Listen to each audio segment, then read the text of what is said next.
Monggo kasih aplaus yang luar biasa peserta terakhir dari grand final lomba bertutur nomor 20. Lamun huskala Nusantara isun amukti palapa.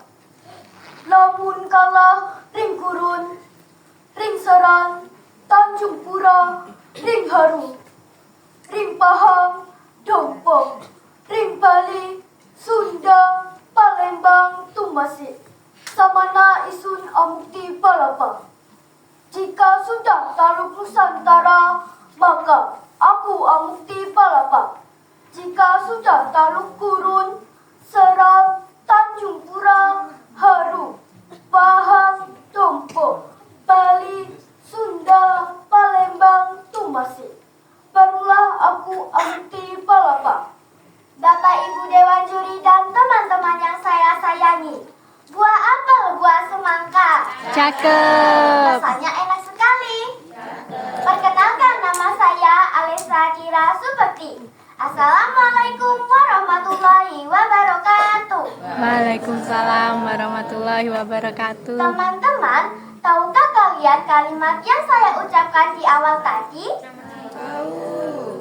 Betul sekali, itu adalah kalimat Sumpah Palapa yang diucapkan oleh Mahapati Gajah Mada. Berlebaran ke rumah saudara, Cakep. sambil menikmati kue kering. Kali Cakep. ini saya akan bercerita legenda petilasan Gajah Mada di Desa Lambang Kuning yang diambil dari sejarah Desa Lambang Kuning. Dahulu kala saat kejayaan Majapahit sedang memuncak, Mahapati Gajah Mada mengutus seorang perwira setia bernama Iroboro untuk membuka hutan belantara. Gajah Mada adalah Mahapati Kerajaan Majapahit yang dipimpin oleh Raja Hayam Wuruk. Tempat itu disiapkan bukan untuk medan perang, tetapi untuk tempat tinggal calon istri Mahapati Gajah Mada, yaitu Ratu Niang atau yang kita kenal dengan Roro Kuning. Wahai para prajuritku, hari ini kita tidak mengundi pedang, melainkan cangkul dan kapak. Atas perintah Mahapati Gajah Mada, kita akan membuka alas ini untuk tempat bersembunyi bagi wanita mulia Roro Kuning. Hari demi hari, pohon-pohon tua tumbang, akar-akar diangkat dari bumi, dan akhirnya tempat ini telah jadi sebuah pemukiman lengkap dengan rumah coklon dan benteng pertahanan. Dan di sanalah sendang-sentanan karang kota, tempat mandi para putri. Teriak perwira Iroboro. Roro Kuning pun tiba. Jiwa sat moko,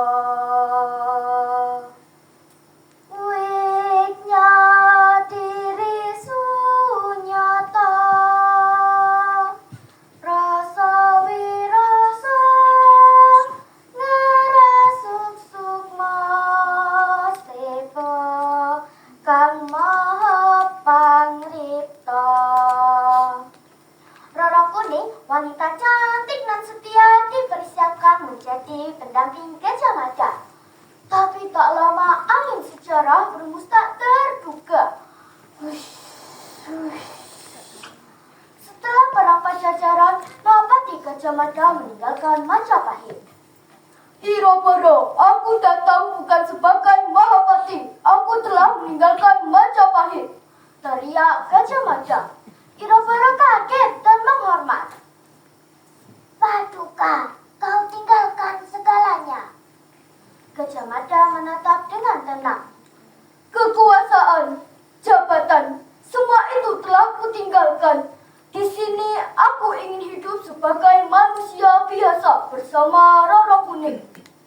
Gajah Mada tinggal di bumi Karangkleta yang telah disiapkan oleh Eyang Iroboro dan menikah dengan Roro Kuning. Mereka hidup jauh dari hiruk-pikuk istana, dan Gajah Mada mengabdi sebagai seorang pendeta atau sesepuh dan disebut dengan nama Mbah Budo. Ketika meninggalkan Majapahit, Gajah Mada membawa semua harta kekayaannya yang berupa logam mulia emas dan seperangkat gamelan dari emas, serta harta Sebagian besar harta kekayaan yang ia bawa adalah emas yang berwarna kuning.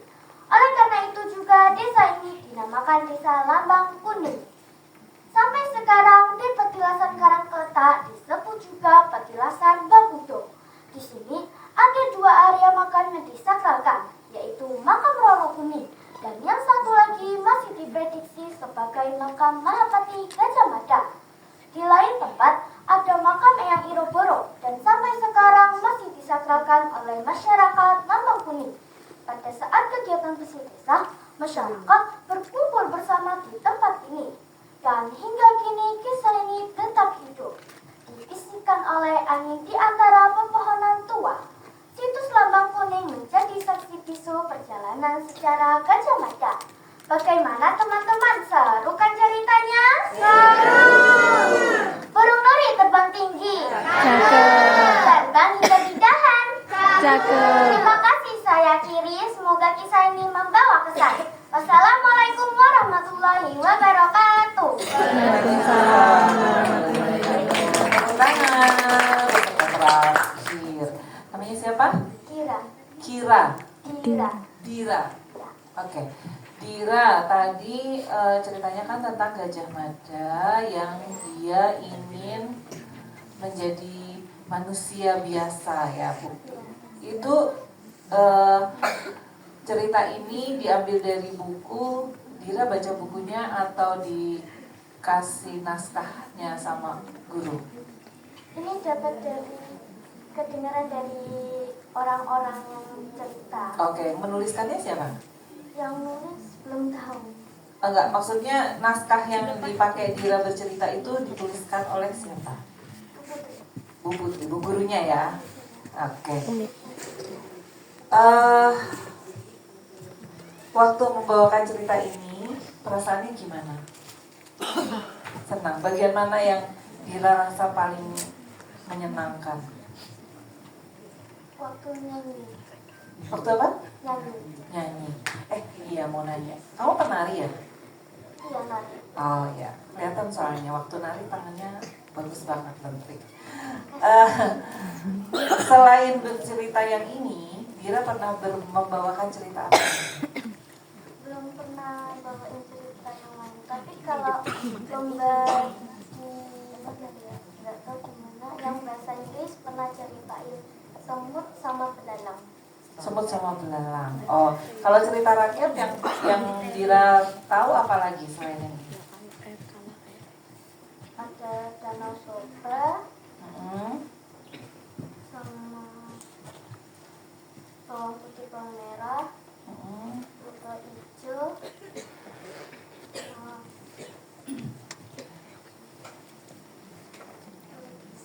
Yang Danau Toba gimana ceritanya? yang Danau Toba tuh ada seorang lelaki yang belum menikah, jadi belum punya anak, namanya Pak Toba.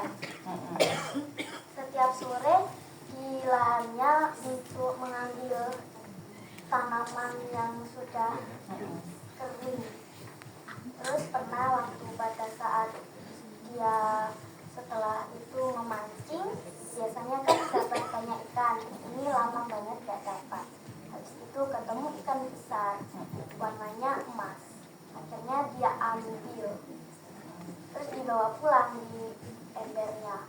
Lalu ditaruh di dapur, dia pergi dibakar untuk mengambil kayu bakar. Lalu saat dia tiba di rumah, ikan itu sudah hilang. Di dalam ember itu hanya ada pecahan koin emas. Oke, ikannya kemana? Ikannya berubah jadi manusia, Oke, terus manusianya jadi apa? perempuan. Jadi perempuan. Terus apa lagi lanjutannya? Terus saat dia mengecek kamarnya untuk beristirahat, ada seorang perempuan menyisir rambut panjangnya. Oke. Lalu Pak Toba menanyakan, siapa engkau? Lalu yang perempuan, aku adalah perempuan yang dari yang kau pancing itu. Aku adalah seekor ikan. Lalu Pak Toba kaget. Akhirnya di meja itu sudah disiapkan makanan yang sudah dimasak. akhirnya mereka makan. Oke, terus mereka punya anak. Dan nikah keesokan harinya. Punya anak, namanya siapa anaknya? Namanya Samosir. Oke, berarti bagus ya. Berarti kamu betul membaca itunya apa ceritanya, dan banyak-banyak lagi membaca cerita-cerita rakyat supaya kamu bisa menceritakannya lagi pada orang lain ya. Karena banyak, terutama cerita-cerita di Nganjuk ini banyak banget. Oke, sekarang karena kamu peserta terakhir, kamu mau jadi apa tokohnya? Yang kamu mau aja. Tokoh cerita rakyatmu yang kamu sukai apa? Bawang putih, bawang merah. Oh, mau jadi bawang putih atau mau jadi bawang merah?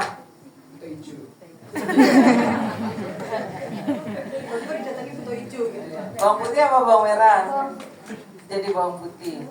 Oke, bawang putih bilang ya sama teman-teman, lomba kita sudah berakhir, tapi kita tetap harus membaca dan bercerita ya.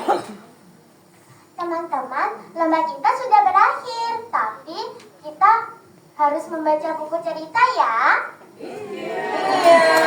Terima kasih Bang Rai. Terima kasih Kira.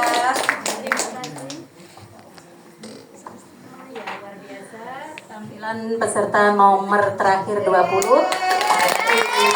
Kasih aplaus yang meriah untuk semua peserta. Ini dulu ya. Nanti setelah ini kepada yang terhormat Dewan Juri nanti tetap tinggal di tempat untuk mereka